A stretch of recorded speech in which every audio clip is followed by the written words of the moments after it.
Pleasure Principles podcast, where we break the silence around taboo health topics and help you live a more vibrant, confident life.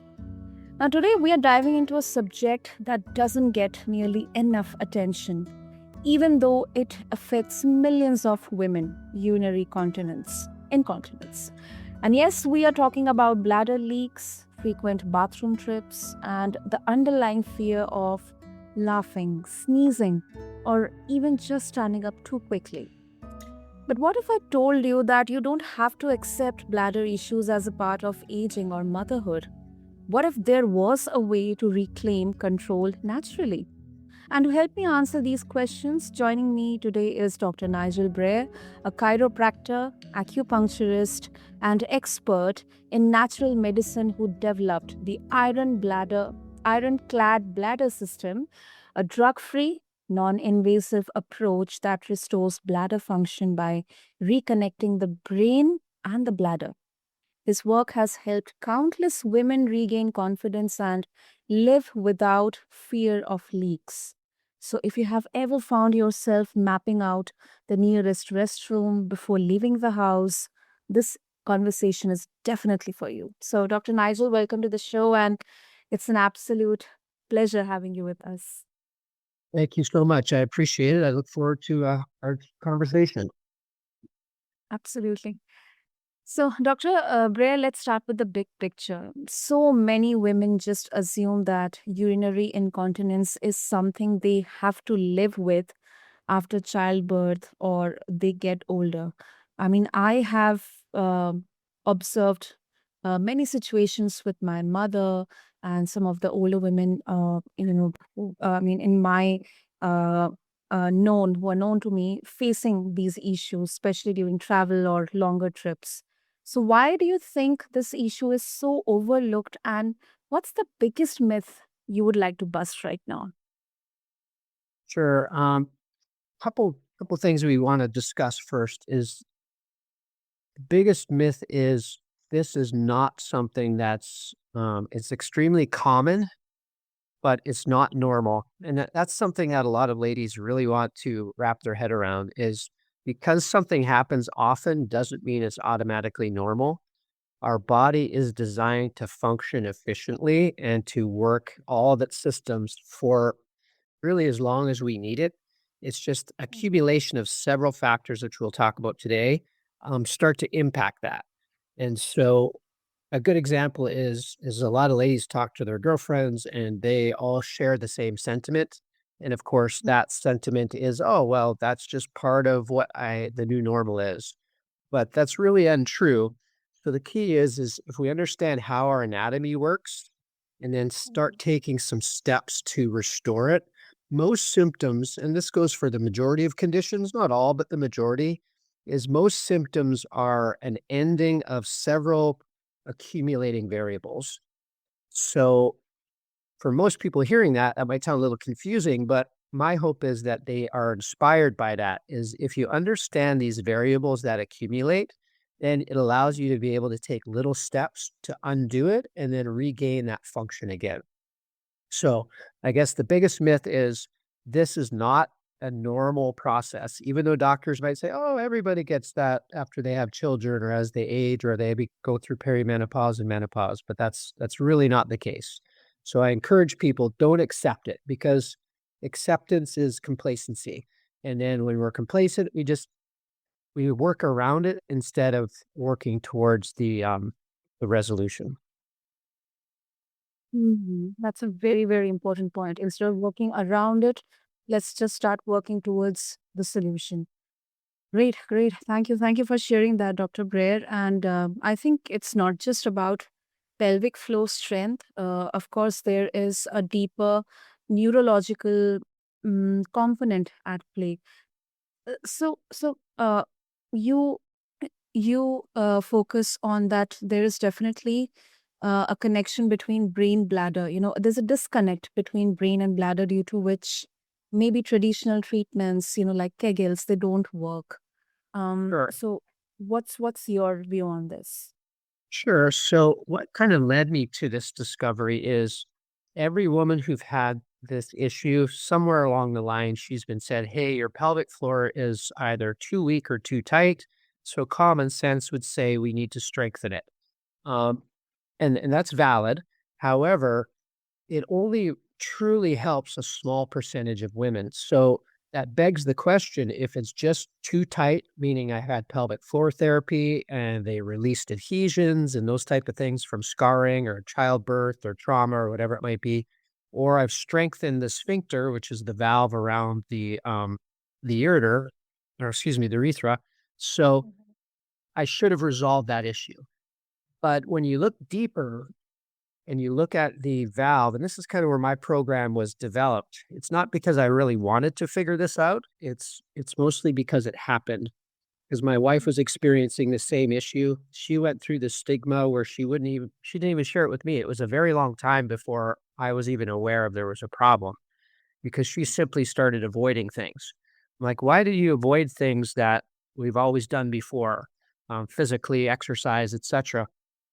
Um, so as she shared her personal story after our last child, who's 7 years ago, um, I started researching, saying, okay, well, let's just do some pelvic floor stretching and I referred her to a physical therapist, do some pelvic floor therapy work. It really didn't help at all. And so once I started looking into the anatomy, so I started digging deep and saying, well, why isn't this resolving her issue? And so as I looked into the anatomy and most importantly, the neuroanatomy, is I was looking into what's called the innervation, which is the nerve supply to the sphincter. So as I mentioned before, is the bladder's a balloon essentially that holds urine. Most people would know that. And then the urethra coming out is mostly like a straw. So that's the straw to the outside of the body. In men, they have two valves. They have one right where the straw meets the balloon. It's called the internal sphincter. And then they have another right where the straw exits to the outside of our body. That's the external sphincter. But ladies only have one. And that one is about a little under an inch, so about 2.5 centimeters that long.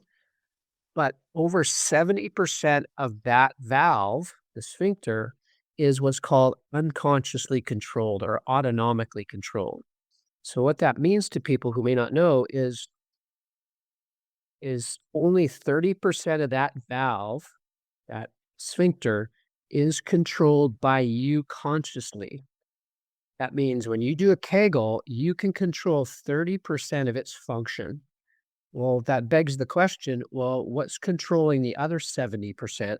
And that's the autonomic nervous system. And now it's dependent on a whole myriad of different factors. And so this comes into some anatomy or some urology type discussion is that autonomic nervous system is exclusively controlled between the balance of what's called the sympathetic, that's the fight flight part of the nervous system, and the parasympathetic, which is the rest, relaxing, heal component. So the balance between those two fight, flights, heal, restore has the general tone of that valve. So tone meaning is it mostly closed? Is it mostly open? And Okay. a lot of mothers or ladies, as they age and just modern culture, is highly stress induced. And so, as a culture, most people are what's called sympathetic dominant. So that means their body's in this constant fight or flight stage. And it's not just the heart, it's not just the blood vessels, which cause things like heart disease and all those other issues that we deal with, but it's also our bladder is in sympathetic dominance. So the analogy I like to think of it is imagine that your fist is so tight all the time that you have a really tight fist. And then all of a sudden you want to tighten it even more. Well, what happens is muscles and tissues, they have a breaking point. So then they start to quiver. And when that quivering happens, well, imagine now a straw is going through your fist and you have to hold the flow of fluid out of that straw and your fist has been so tight and then it quivers. And of course, that means leakage is going to happen. So the key becomes, to make a long story short, is to start to retrain and reset the sympathetic parasympathetic nervous system. Otherwise, there's really very little hope of that valve and the bladder itself functioning properly. Does that make sense? Absolutely. Absolutely. I think you explained it with a a very simple real world example that how exactly, unconsciously or subconsciously, we it's not under control or it's under control. So I think, you know, it it's really powerful, and this much of detail, I'm really very inspired to see how your personal experience it led to this incredible work. I think, in fact, I was completely not aware about anything around this, and I think this should go wide and wide, and women especially, they should definitely be aware about, irrespective of their age. Um, and also, Dr. Nigel, stress and emotions, as you mentioned, not only related to heart or anything, it can play definitely a huge role in overall health. And stress can actually trigger incontinence or relapses. So how exactly, how can women, or what women can do to manage that stress bladder connection? That's a perfect question. Actually, it reminds me of a discussion I had with a lady yesterday or maybe the day before. She said, "Hey, I don't have incontinence." She was in her late 40s. She had never had children. She goes, "What can I do just proactively?" And Okay. I said, "Well, that's interestingly enough, is there's much you can do proactively because let's be honest, 70% of women by the time they're in their middle 50s are going to have incontinence. So the first step I encourage people to do is just start some sort of daily mindfulness meditation practice. And people say, well, that's, what does that have to do with my bladder? And the answer is, well, it has to do with your entire body. And your bladder is just, I call it the $1 million problem, excuse me, is the bladder, when it stops working, it consumes your life.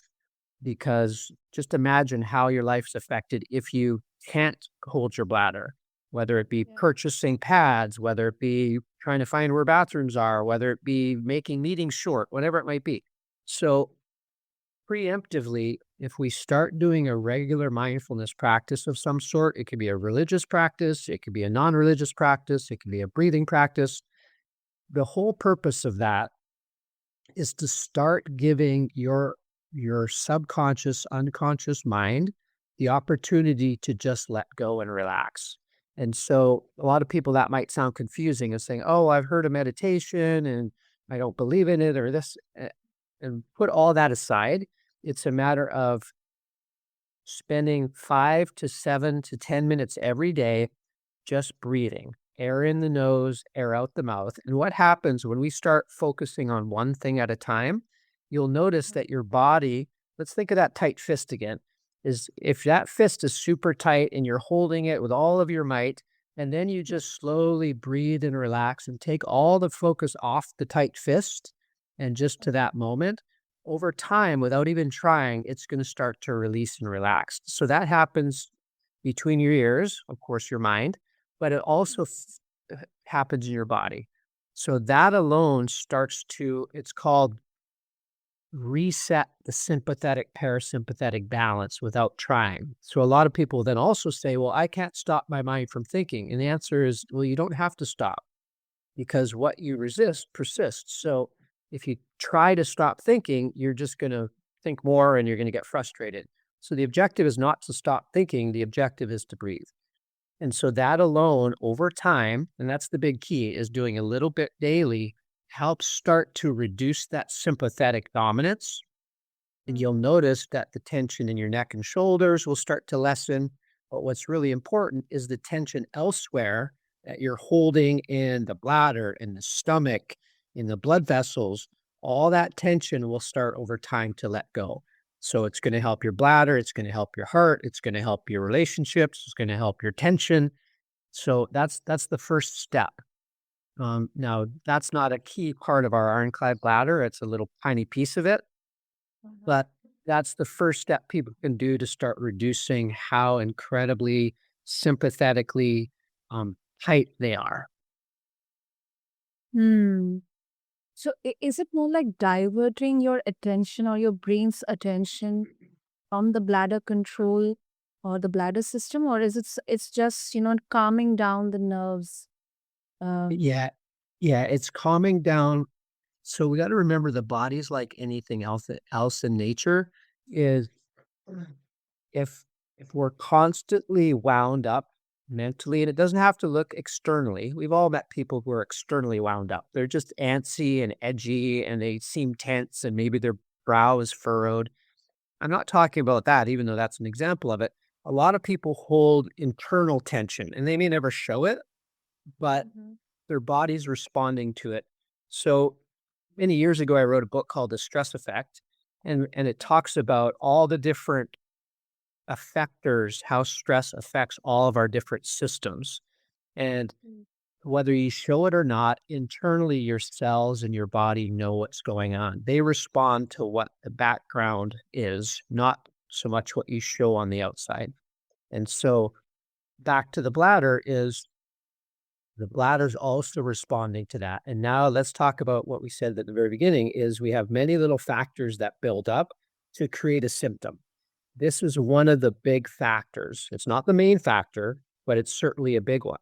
And so the buildup is if we can start to change the overall, I'll call environment inside of your body via your mind, that's going to start to relax the whole overall environment. And that's a really good first step for everybody, but especially folks, who have a bladder issue. Hmm. That's a picture. Very good. And coming back to your personal experience, I mean, you mentioned that for a certain period of time, your wife didn't share about, um, you know, uh, urinary incontinence. And I think there's still so much shame around this. Many women, they don't even talk to their doctors about it, and let alone their partners or their family members or anyone. So how can we change this conversation so that women feel empowered rather than embarrassed? I love that question simply because before we get to it, we have to look back to what the ability to hold our bladder means. So just think about it personally. And I like to do this, and maybe you want to do the same is what was our almost very first milestone as a human being?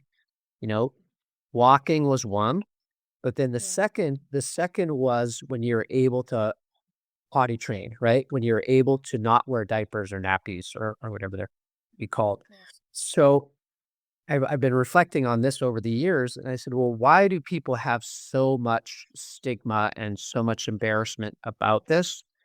And I think it's because it's so tied deeply to our self worth as a human being. And Mhm. so the guilt, and even though, being in this field, there's no judgment on my behalf, but for the person experiencing it, there's enormous self judgment. And I've come to believe personally that is because that we've had so much of our worth as an individual tied to it that started from as early as what, 2 years old. So a lot of people, again, this has a lot to do with unconscious, emotional traumas or whatever it might be. But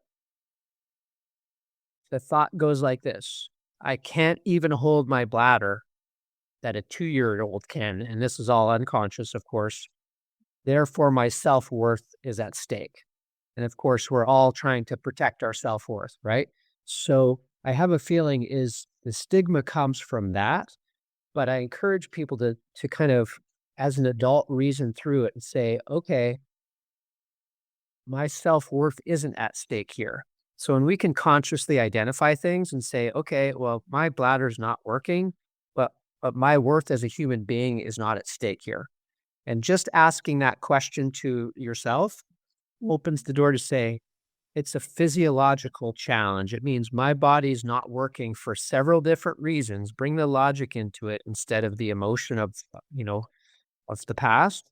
Then we can reason through and take the steps. But asking the question is kind of the first trigger. And most people don't answer or ask themselves that question. They just feel it like, oh, what's wrong with me? A 2-year old can hold their bladder and I can't. And I see that with physical challenges too, is people who have physical issues, because one of the very first things of growing up was you learn how to walk, right? So, oh my gosh, I can't walk. I'm not a valuable human being. And so I think that's where a lot of the pain and emotional suffering comes from. And whether we agree with it or not, is the first step would be is to simply acknowledge. And once we acknowledge it, then we can say, okay, I don't like it.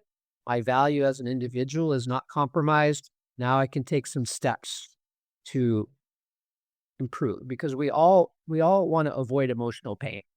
I do, you do, but once we bring it to the surface and look at it, then as adults we can reason through and say, "Hey, I'm a good person.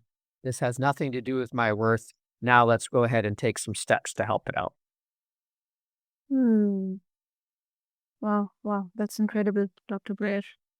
Now, let's talk with a little pushback to this conversation, with some opposing views on this issue of urinary incontinence. That some experts would say, argue that this is best treated with surgery or pharmaceuticals rather than alternative medicine.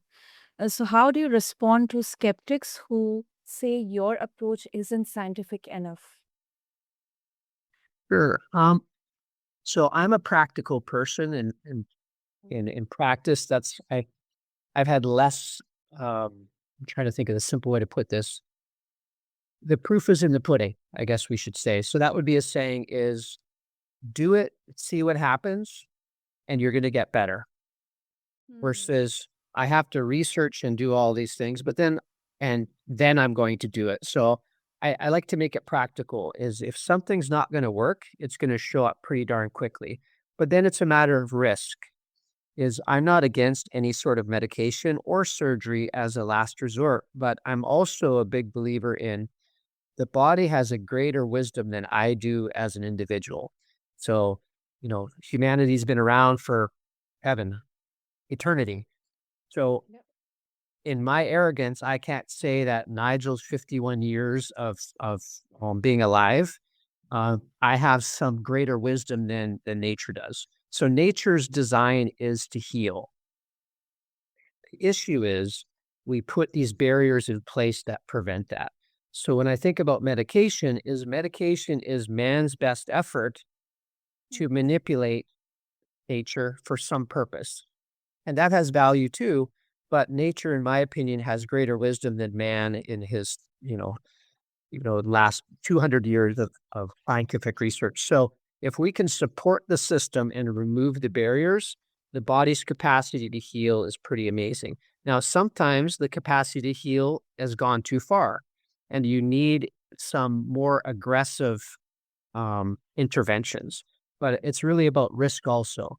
Is do I want to put a chemical into my body? And drugs are essentially chemicals that have some effect, and chemicals have to be processed. So if we think about what we talked about, is everything builds up in our body. Mhm. Toxins build up in our body, exposure to things, foods, they're all accumulating. There's things that heal us and support, and there's things that hurt us, and then there's things that are somewhere in the middle. Well, medication, as value as it needs can be sometimes, is it's putting a chemical in that our body has to deal with. So sometimes we're adding more stressors which challenge our body more. So I always like to say simple and easy first, and then you just logically you start taking steps that are more challenging and maybe more risky. And sometimes they're necessary, but most of the time they're not. So that would kind of be my main answer to any objection that the answer's in the drug or the surgery. My opinion is the answer's in the body. We just have to remove those barriers and then it's going to percolate. And if it doesn't, well, then we can always look further down the road. That's a fair point. That's really a fair point, Dr. Nigels. And so, before we wrap up, if our listeners would wish to explore more about the ironclad bladder, and also if they wish to connect with you, how they can do that.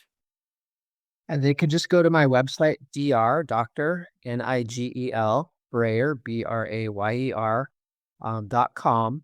And we're going to be having on April 17th, we're going to be having a free mini course on the Ironclad Bladder system. Folks can sign up there to learn more. We'll delve deep into some of the hormone-based issues, menopause, perimenopause. We'll be giving people practical things that they can start right away at home. So yeah, check it out. There's a lot of great information on there. There's different food options that'll help your bladder. So yeah, I encourage them to look at it and learn some information. Lovely, lovely. We'll have all the details in the show notes. And Dr. Brayer, thank you. Thank you so much, first of all, for breaking the silence around this issue and giving women the real hope they deserve. So I think this has been such an enlightening and very fundamental conversation on urinary incontinence. And we also got a little bit of glimpse around the clad bladder system. But of course, for our listeners, I'll have all the links mentioned in the show notes for them to check out your resources. And thank you so much. Thank you. It was my pleasure. And to all of our listeners, I hope today's episode has left you feeling informed, empowered, and maybe even a little relieved.